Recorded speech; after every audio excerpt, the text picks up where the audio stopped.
안녕하세요. 오대균입니다. 안녕하세요. 허은영입니다. 에너지와 지속가능 경영의 기초 강좌에 오신 것을 환영합니다. 이 강좌는 에너지 및 기후변화 그리고 지속가능 경영 등에 관심 있는 모든 사람들이 수강이 가능합니다. 이 강좌 자체는 공학기술 분야 교과목으로 분류되어 있고 또 전공 기초 강의로 개설이 되긴 합니다만 사실 특별한 공학 전공 지식 전혀 없이도 들을 수 있는 강의입니다. 따라서 당연히 사전 선수 과목 같은 것도 전혀 없고요. 마치 교양 강의 같이 편안하게 재미있게 들으실 수 있을 것입니다. 에너지 부분의 가장 큰 이슈인 기후변화. 21세기에 들어서 기후변화 협약은 가장 중요한 내용이 되고 있습니다. 기후변화에 대응하는 그것은 지속가능한 경영을 하는데 매우 중요한 이슈이고요. 특히 그것과 관련해서 자기가 배출하고 있는 온실가스, 탄소를 관리하는 것은 정말 중요한 이슈입니다. 이 문제와 관련해서 여러분들이 생각하는 중요한 기초가 되었으면 하는 그런 바람입니다. 강의 진행은 10주 동안 진행이 됩니다. 저하고 오대균 교수님 두 사람이 같이 나누어 맡게 됩니다. 각 주마다 들어가는 강의 이렇게 해서 설명을 해드리게 되고요.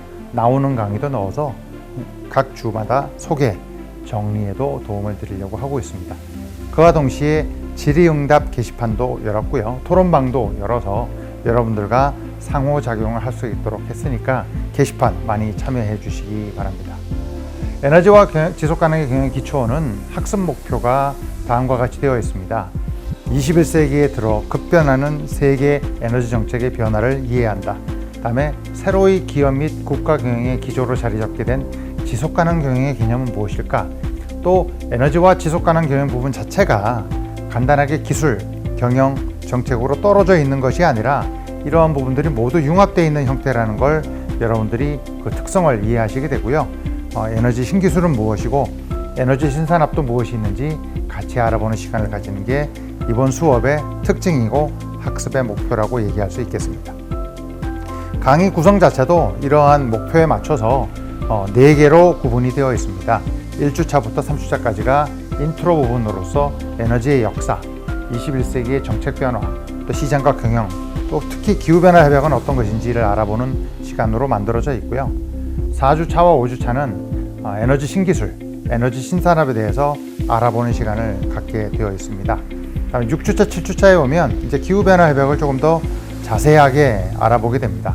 그래서 온실가스 배출은 무엇인지, 그 계산은 어떻게 하는지, 기후 대응에 관련된 정책은 무엇이고 조치는 뭐가 있고, 특히 최근에 새로 만들어진 탄소 시장은 어떤 것들이 있는지 알아보는 시간이 6주차와 7주차에 진행되게 됩니다. 그리고 8주차부터는 에너지의 지속 가능성에 대해서 알아보게 되고요. 소비자로서 또 어떻게 참여하는지도 같이 수업을 듣게 됩니다. 그래서 지속 가능 경영이란 과연 어떤 것인지에 관해서 함께 알아보는 시간이 바로 8주차부터 10주차까지 이어지는 시간이 된다고 말씀드릴 수 있습니다. 이렇게 해서 이제 1주차부터 10주차까지의 강의가 전부 끝나게 되는 거고요. 이걸 바탕으로 해서 우리가 에너지 분야와 지속가능 경영 분야가 어떻게 함께 이루어져서 여러분들의 미래와 관계되는지 알아보는 시간을 가지게 됩니다. 이 수업의 이수증 발행 기준은 필수 동영상으로 지정한 것이 있어서요. 그 필수 동영상 전부 들으셔야 되고요. 또 평가를 하게 되어 있습니다. 각 주차별로 퀴즈가 나가고요. 또 간단한 과제 3개가 4주차, 6주차, 8주차에 주어지게 됩니다. 그럼 마지막으로 10주차에는 여러분들을 이 배운 내용을 바탕으로 해서 지속가능 경영 사례를 제출하는 프로젝트가 있습니다. 이 3가지를 포함해서 이제 100점 만점이 되는 건데 그 중에 60% 이상을 하게 되면 이수증 발행 기준이 된다고 보고요. 시험은 없습니다. 시험 걱정은 안 하셔도 되고요. 매주 동영상 듣고 나시면 퀴즈 잘 푸시고요. 그 다음에 4, 6, 8주차에 있는 과제 하고 나시면 퀴즈 자체는 매주마다 주별로 주요 학습 여러분들이 배우는 내용에 맞춰서 퀴즈가 1개씩 이렇게 나가서 주마다 아마 5개 또는 6개의 퀴즈가 나가게 될 겁니다. 그래서 퀴즈 1개당 1점이 부여돼서 퀴즈 전체가 50점을 차지하게 되고요. 따라서 여러분들 50개 다 맞추면 이제 100점 만점에 50점을 맞추시게 됩니다.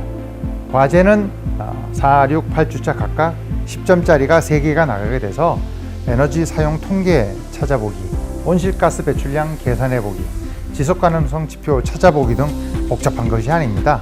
쉽게 여러분들이 하실 수 있는 거고요. 그 요구하는 내용을 전부 숙제 파일로 제출하게 되면 점수를 받게 됩니다. 이것만으로 벌써 거의 60점, 80점에 가까운 점수를 얻게 되는 거고요. 나머지 20점은 이제 마지막 주차에 여러분들이 주변에서 발생하고 있는 에너지 사용 사례 또는 지속가능 경영 사례를 선정해서 내가 A에서 B로 바꾸게 되면 어떤 차이가 있는지 그런 것들을 간단하게 계산해서 보여주시면 됩니다. 간단한 여러분들 생활 주변에서 벌어지는 일을 바탕으로 해서 간단하게 적어주시면 그걸로 내용과 분량 등등 고민해서 20점 점수를 드리게 됩니다. 이렇게 3가지 평가를 하게 되니까요. 여러분들 요거 참고하셔서 즐겁고 재미있는 수업이 되시기